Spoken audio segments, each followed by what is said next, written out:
فأنا ناصح لإخواني بالصدع بالحق، تبيض وجوههم. السكوت في مسألة الحزبية يضرها، فاصدع بما تؤمر وأعرض عن المشركين.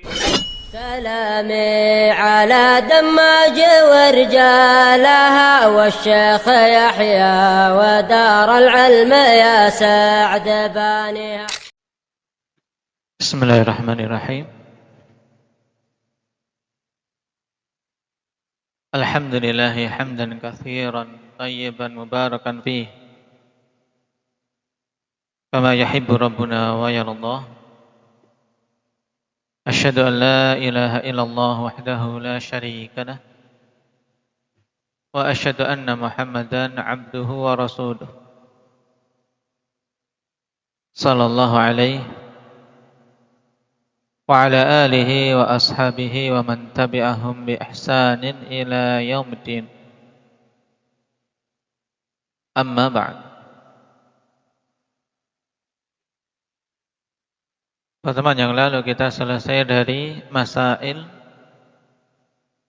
yang disebutkan oleh Syekh Muhammad bin Abdul Wahhab rahimahullahu ta'ala pada bab ke-18.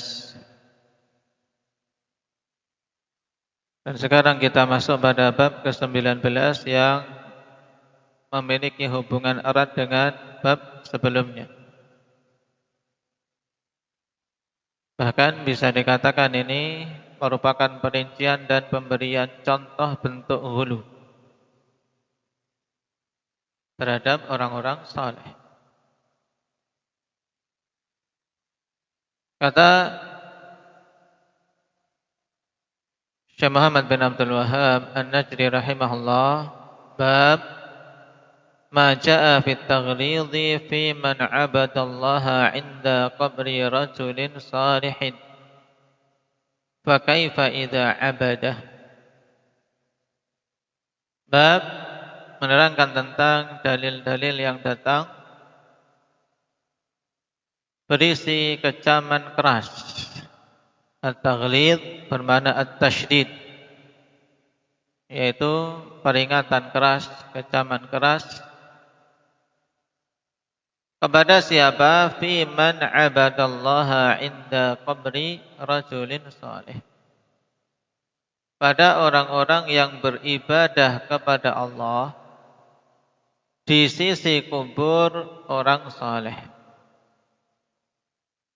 Ini menunjukkan bahwasanya orang itu beribadahnya ikhlas, dalam artian beribadahnya ditujukan untuk Allah.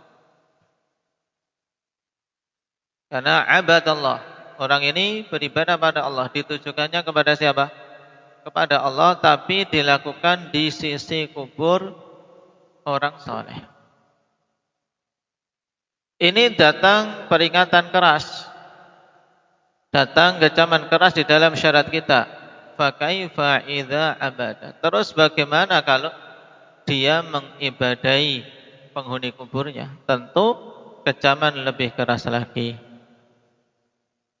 Ini maksud dari bab, yaitu pada bab ini akhwan, Syekh menggunakan metode qiyas aulawi untuk apa? Menetapkan bahwasanya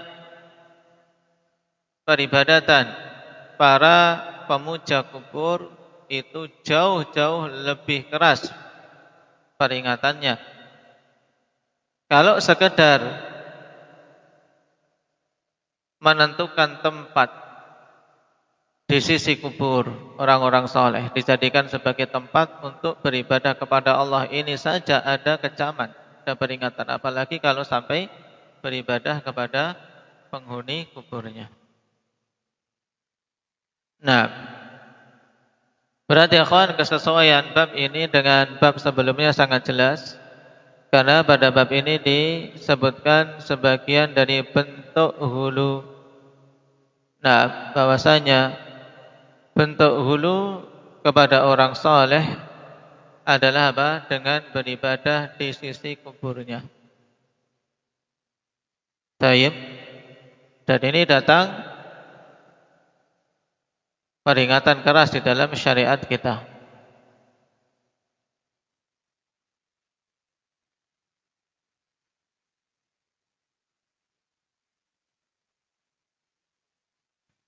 Taib. Dan perlu diketahui akhwan, bahwasanya perkara-perkara yang dilakukan oleh manusia di sisi kubur itu bisa terbagi menjadi dua hal atau menjadi dua hukum secara umum.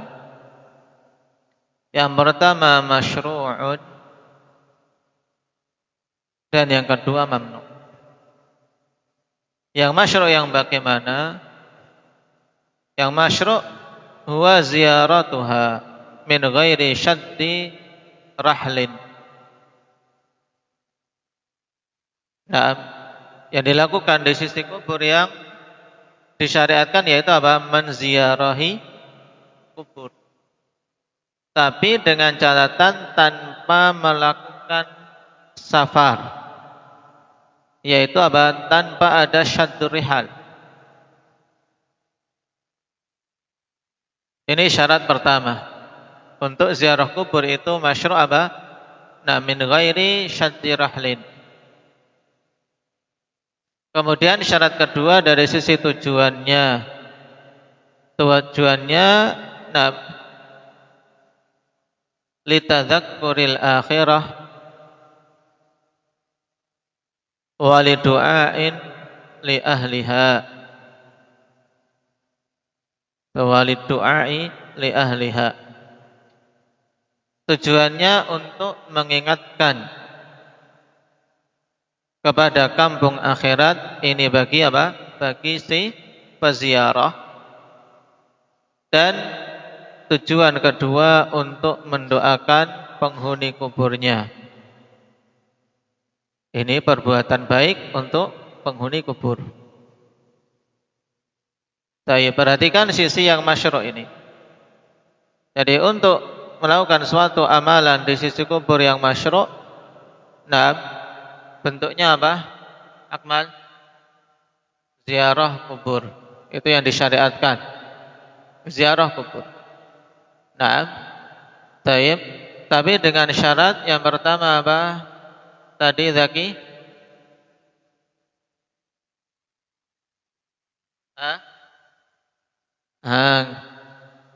Apa syarat pertama ditulis? Belum kecatat. Apa Hamzah? Tanpa melakukan safar untuk ke sana. Taib, tanpa melakukan safar untuk ziarah kubur tersebut. Dalam artian akhwan, ya tidak boleh seorang meniatkan sejak awal pertama kali melakukan safarnya semata-mata ingin ziarah ke suatu kubur. Adapun seorang datang, misalnya seorang anak pulang kampung ke rumah orang tuanya dengan tujuan untuk silaturahim kepada saudara-saudara atau orang tua yang masih hidup, kemudian setelah sampai tempat tersebut kemudian berziarah ke orang tua yang meninggal, maka tidak masalah. Karena itu bukan menjadi tujuan utama. Sebagaimana pula para jamaah haji, jamaah umrah yang ziarah ke Masjid Nabawi, melakukan safar jauh. Tapi tujuannya untuk apa? Ziarah ke masjidnya. Tidak boleh tujuan awalnya untuk ziarah ke makam.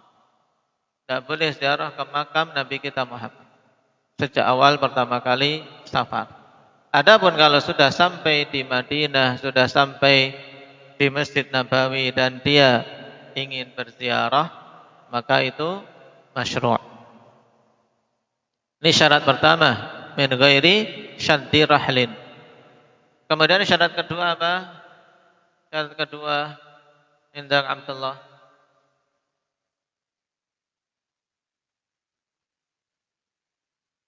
Tujuannya untuk mengingat kampung akhirat dan mendoakan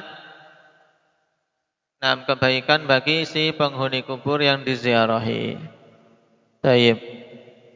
Agar kita ingat akhirat. Taib. Ini yang masyru'. Kemudian yang kedua yang mamnu', yang terlarang. Perbuatan yang dilakukan di sisi kubur yang terlarang. Taib. Wa huwa naw'an, ini terbagi menjadi dua. Nah, terbagi menjadi dua. Yang pertama, hukumnya muharramun.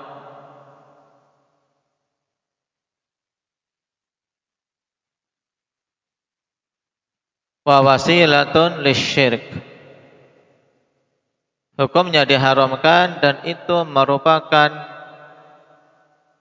wasilah yang bisa mengantarkan kepada kesyirikan.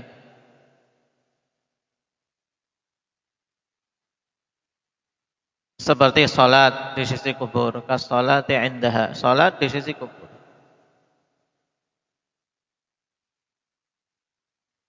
Naam, wal i'tikaf atau naam qiraatul Quran.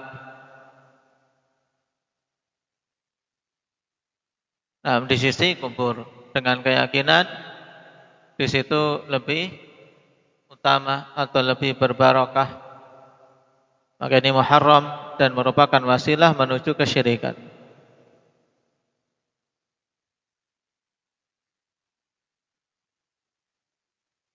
Kemudian yang kedua, hukumnya syirkun akbar.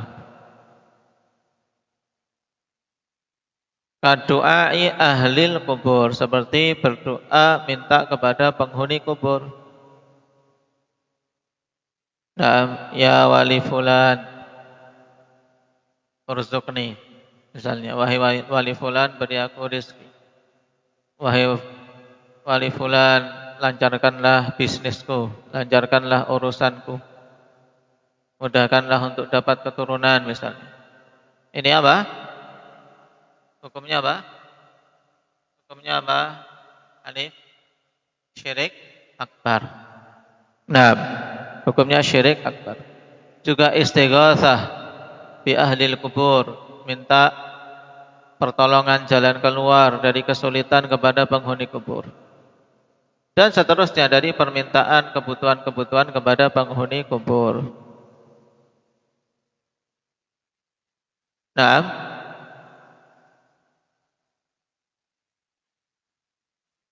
baik.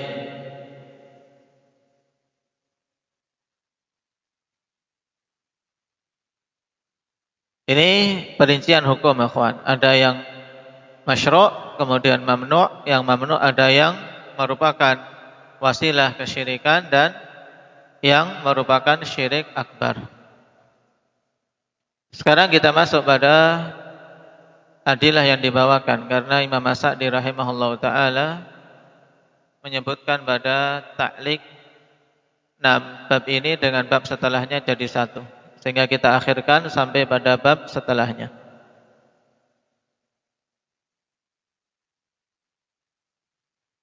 Qala rahimahullah fi sahihi an Aisyah radhiyallahu anha.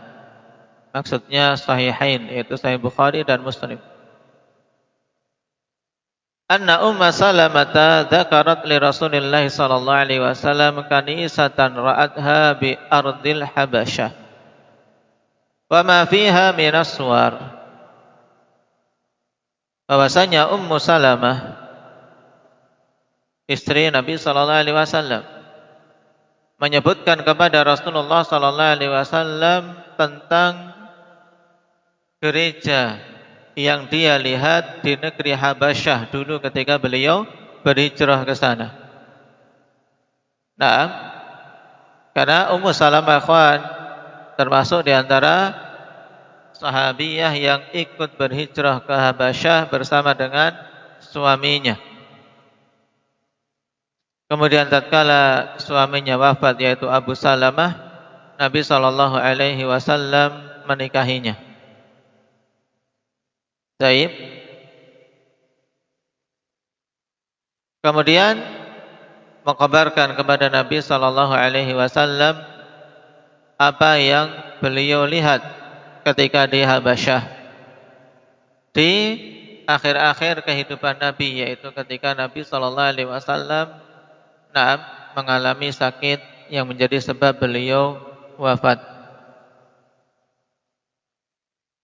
Faqala, maka Rasulullah sallallahu alaihi wasallam mengatakan, atau ra'adha bi ardil Habasyah, yaitu beliau melihat gereja yang di negeri Habasyah, wa ma fiha minas suwar, dan apa-apa yang ada di dalam gereja itu berupa gambar-gambar makhluk bernyawa.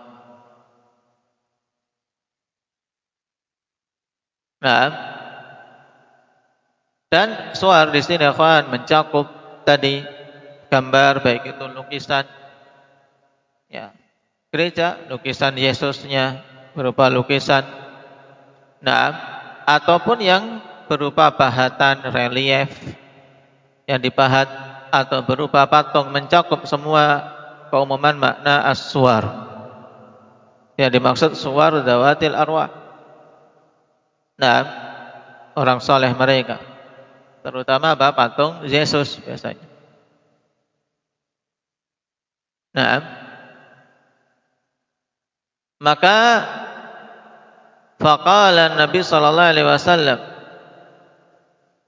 taib, ulaiki idza mata fihim ar-rajulus salihu awil 'abdus salihu banaw ala qabrihi masjidan wa sawwaru fihi tilka suwar ulaiki syiralul khalqi 'indallah. Nah, di sini khitab kepada Ummu Salamah radhiyallahu anha, karena Nabi mengatakan itu ketika berbincang-bincang dengan Ummu Salamah, sehingga kafnya dikasrah, ulaiki. Tapi boleh juga seorang membaca ulaika kalau yang dimaksudkan adalah jenis. Nah, kalau yang diinginkan adalah jenis, maka boleh ulaika idza mata fihimur rajulus salihu dan seterusnya. Karena terkait dengan masalah kaf yang bersambung dengan isim isyarah, nah, ada apa? Ada 3 keadaan atau 3 kondisi. Yang pertama, mencocoki mukhatab yang mufrad. Untuk mufrad, musanna untuk musanna, jamak untuk jamak, mudzakkar, na'am, atau musanna, mudzakkar atau muannats. Ulaika, ulaikuma, ulaikum. Taib. Kemudian kondisi kedua, akhwan, boleh, atau cara kedua dengan fathah secara mutlak. Ulaika, semuanya ulaika. Kemudian yang ketiga, nah, memerinci akhwan, nah, kasrah untuk muannats, fathah untuk mudzakkar secara mutlak.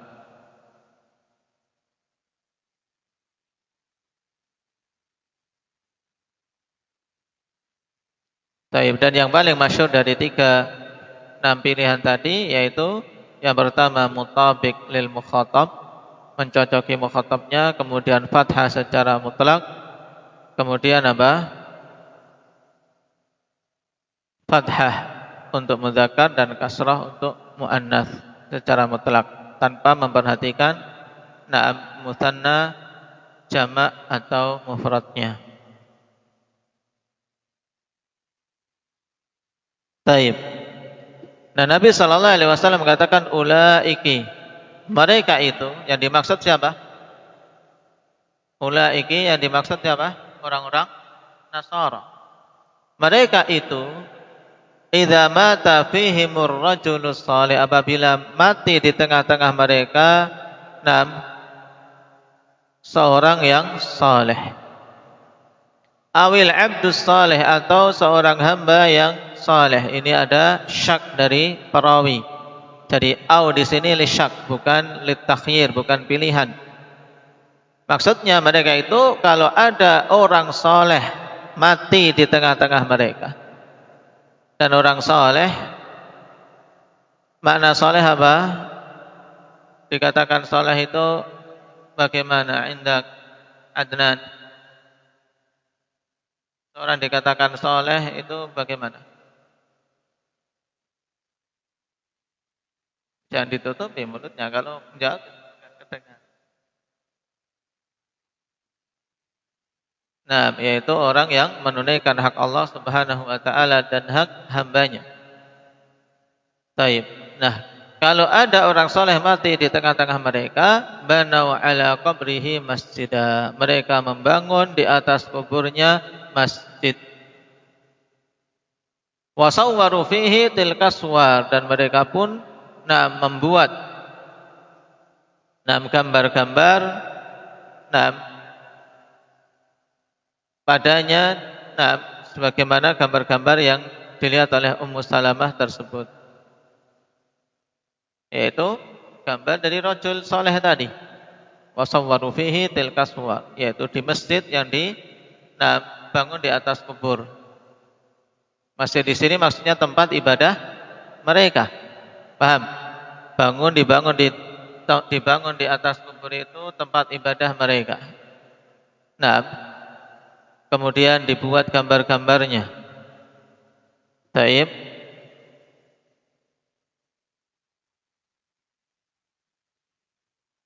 Dengan berbagai macam jenis, berbagai macam ukuran.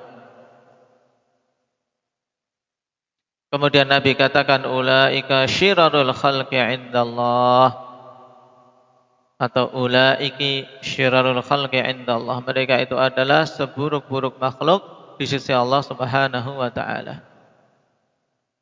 Ini peringatan kerasnya. Nabi sallallahu alaihi wasallam menghukumi orang-orang yang membangun tempat ibadah, membangun masjid di atas kubur, membuat gambar-gambar orang soleh di situ, adalah seburuk-buruk makhluk di sisi Allah Subhanahu wa taala. Kenapa? Karena perbuatan mereka itu merupakan wasilah yang mengantarkan kepada kekufuran dan kesyirikan. Karena wasilah kezaliman yang paling besar, maka perbuatan itu juga perbuatan yang paling buruk.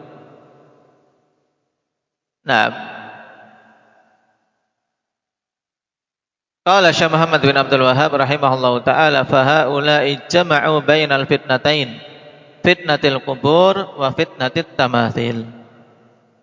Sebab mereka menggabungkan dua bentuk fitnah. Dan ini diambil dari kalam Syekhul Islam Ibnu Taimiyah,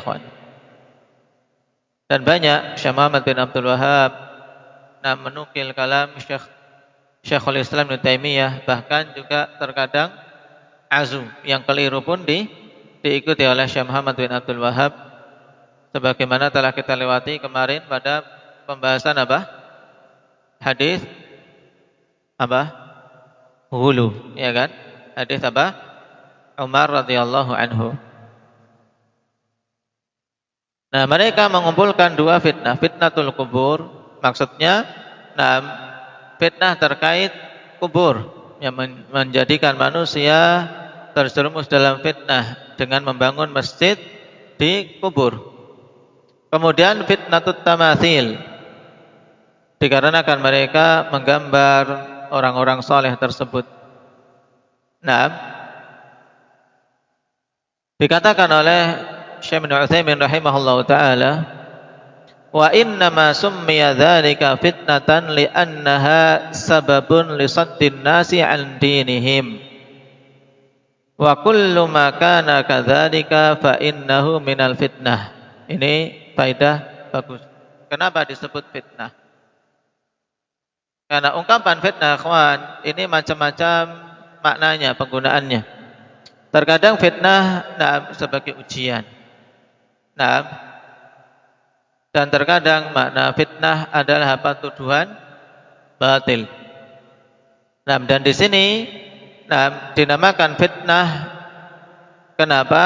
Li'annaha sababun li saddin nasi 'an dinihim. Karena itu merupakan sebab yang menghalangi manusia dari agama mereka. Dan semua perkara yang menjadikan manusia terhalangi dari agama mereka, maka itu adalah fitnah. Allah Subhanahu wa taala katakan tentang mereka-mereka yang menzalimi kaum muslimin, innal ladzina fatanul mu'minina wal mu'minat.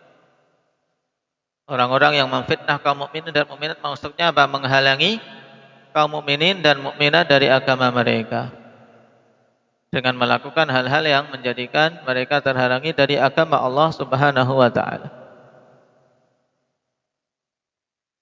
Taib. Walahuma anha, dan juga diriwayatkan oleh Imam Bukhari dan Muslim, jama'u qalat anha, maksudnya dari siapa? Walahuma anha, maksudnya dari siapa Talha? An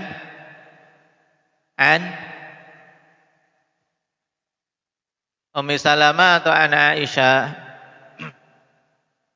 An Aisyah, karena yang meriwayatkan hadis Aisyah.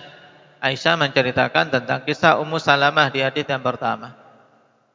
Adapun pada hadis yang kedua, Aisyah mengatakan qalat lamma nuzila bi Rasulillah sallallahu alaihi wasallam. Taib. Maksudnya ketika malaikat maut turun untuk mencabut ruh Nabi sallallahu alaihi wasallam. Taib, lamma nuzila bi Rasulillah sallallahu alaihi wasallam.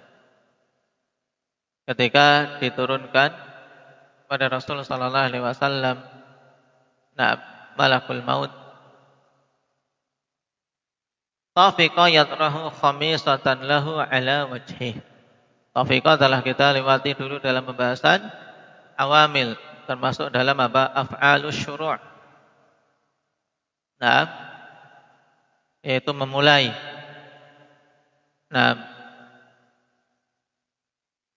Yatrahu,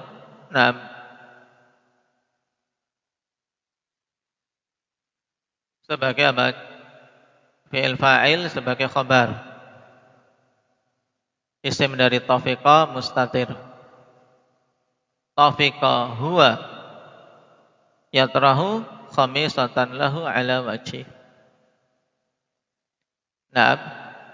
Ketika turun alamat wafatnya Nabi sallallahu alaihi wasallam atau malakul maut, maka Nabi sallallahu alaihi wasallam meletakkan khamisah, yaitu kisa'un murabba' lahu a'lam, kain segi empat yang ada ada gambarnya, dan tentunya gambar di situ ya bukan gambar makhluk bernyawa. Nabi sallallahu alaihi wasallam meletakkan secarik kain di wajah beliau. Lihat, Rasulullah sallallahu alaihi wasallam juga merasakan beratnya beratnya sakarat, menghadapi kematian. Fa idza tamma biha kasyafaha. Igtamma ay asabahul gham. Apabila Nabi sallallahu alaihi wasallam ketika ditutup dengan kain, tentunya Tentunya tertimpa kerepotan dengan sebab ada kain, napasnya tentunya Tentunya kurang lega. Bila beliau mendapati kepayahan dengan itu atau kesusahan dikarenakan ada kain di wajahnya, maka beliau menyingkapnya. Lihat, ini detik-detik akhir Nabi sallallahu alaihi wasallam ketika menjelang wafatnya. Faqala wa huwa kadzalik. Kemudian Nabi sallallahu alaihi wasallam mengatakan dalam keadaan beliau mengalami kepayahan seperti itu, memperingatkan umat dari perkara yang sangat beliau khawatirkan, yaitu menjadikan kubur sebagai masjid. La'natullahi 'alal yahudi wan nasara ittakhadhu qubur anbiya'ihim masajid. Padahal beliau apa? Dalam waktu menghadapi apa? Kematian. Menunjukkan perkara ini memang perkara yang sangat beliau perhatikan dan sangat beliau khawatirkan. Nah, laknat Allah Subhanahu wa taala atas orang-orang Yahudi dan Nasara. Mereka telah menjadikan kubur nabi-nabi mereka sebagai masjid-masjid, tempat untuk ibadah. Dan kalimat la'natullah ada dua kemungkinan. Yang pertama bermakna khabar, di mana Nabi mengkhabarkan Allah telah melaknat mereka. Dan kemungkinan kedua bermakna doa. Maksudnya apa? Semoga laknat Allah atas orang-orang Yahudi dan Nasara. Dan kedua-duanya hak.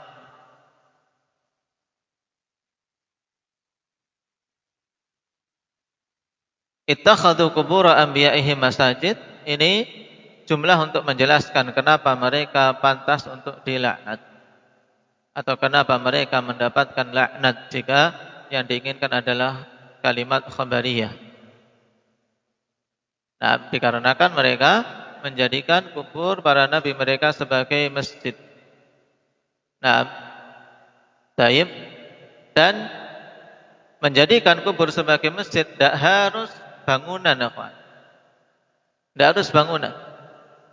Nah, walaupun di situ tidak ada bangunan, tapi kemudian di situ untuk sholat, untuk sujud, maka sama dengan menjadikan kubur tadi sebagai masjid.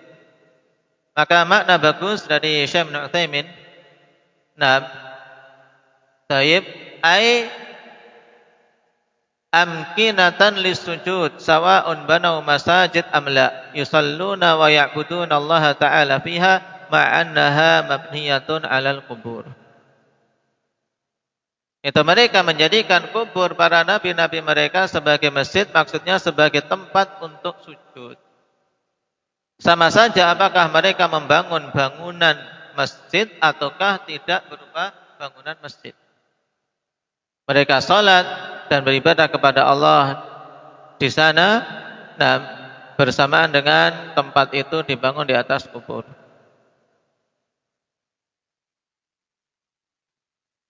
Yuhadziru ma sana'u. Nabi SAW memberikan peringatan, memberikan tahdzir terhadap apa yang mereka perbuat. Siapa mereka ini? Sana'u yang dimaksud wawul jamaah kembali ke mana Ilhan? Yahudi dan Nasara. Nabi memperingatkan perbuatan orang-orang Yahudi dan Nasara agar umat jangan sampai meniru. Walaula dzalika ubriza qabruhu ghaira annahu khasyiya an yuttakhadha masjidan, akhrajah. Walaula dzalika ubriza qabruhu. Nah, kalaulah bukan karena itu, yaitu karena kekhawatiran Nabi sallallahu alaihi wasallam umatnya akan meniru langkah Yahudi dan Nasara menjadikan kubur beliau sebagai masjid, maka kubur beliau akan dikeluarkan. Nah, ukhrija qabruhu, yaitu ukhrija min baitih. Akan apa? Kubur beliau akan dikubur di luar rumah beliau.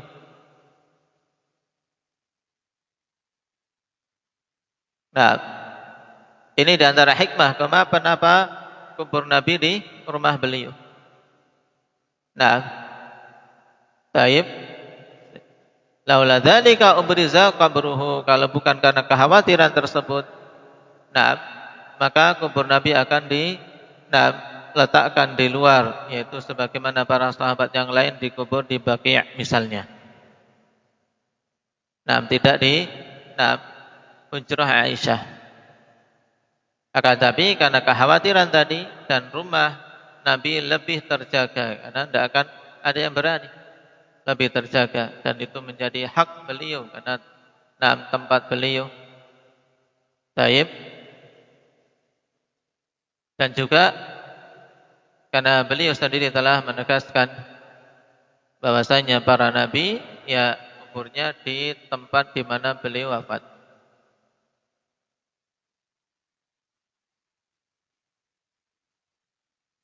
Nah, sebagaimana dalam hadis sahih dari Abu Bakar As-Siddiq radhiyallahu anhu yang dikeluarkan oleh Imam Ahmad. Nah, ma qubidha nabiyyun illa dufina haitsu qubidha. Tidaklah seorang nabi pun diwafatkan kecuali beliau dikuburkan di tempat di mana beliau diwafatkan. Hadisnya sahih.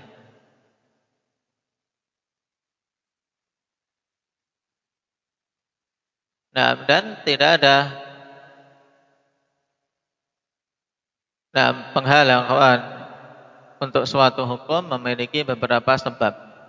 Sebab pertama berarti karena datang nas tentang kekhususan para nabi dikubur di tempat beliau wafat. Yang kedua karena illah tadi, kekhawatiran Nabi SAW kuburnya kalau di luar akan dijadikan sebagai masjid.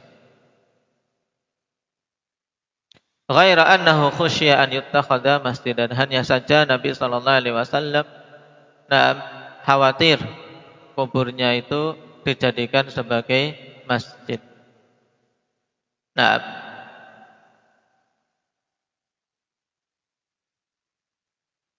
pada hadis ini peringatan yang keras akan dari menjadikan kubur para nabi sebagai masjid dan juga kubur orang-orang saleh. Karena para anbiya adalah tingkatan orang saleh yang paling tinggi. Nah, dan juga menunjukkan betapa khawatirnya Nabi. Kenapa? Karena di detik-detik akhir kehidupan beliau peringatkan tentang masalah ini. Dan ini yang banyak diremehkan oleh manusia pada masa sekarang dan banyak tidak diilmu.